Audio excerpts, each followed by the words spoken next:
শেষ পর্যন্ত আমার মোবাইলটাকেও সে খেয়ে ফেলতে চাই। দেখেন কি অবস্থা। পেটুক বাচ্চা কার কার বাসায় আছে আমার ছেলের মতো। আমার ছেলের কি শখ হয়েছে দেখেন। তাকে নাকি জামাই আদরের মতো প্লেট বানিয়ে দিতে হবে। কি আর করার, ছেলে যখন আবদার করেছে আর মা যখন বেঁচে আছে, তার আবদার তো একটু পূরণ করতেই পারি। আমার ছেলে খেতে ভীষণ পছন্দ করে, কিন্তু তার থেকেও বড় কথা, ওর পেট ভরে কিন্তু চোখ ভরে না। আমি বললাম তোমাকে একটা চিকেন রোস্ট করে দিই, ফুল চিকেন। সে বলল যে না আম্মু, আমার একটাই হবে না, আমার দুটো লাগবে। আর যার জন্য ও কিন্তু সকালেও আজকে খাইনি, দুপুরেও খাইনি।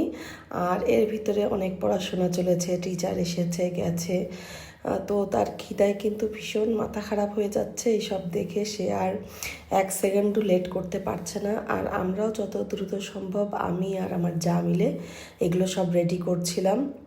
আমার ছেলে সারাদিন ইউটিউবে খাবারের ভিডিওগুলো দেখে।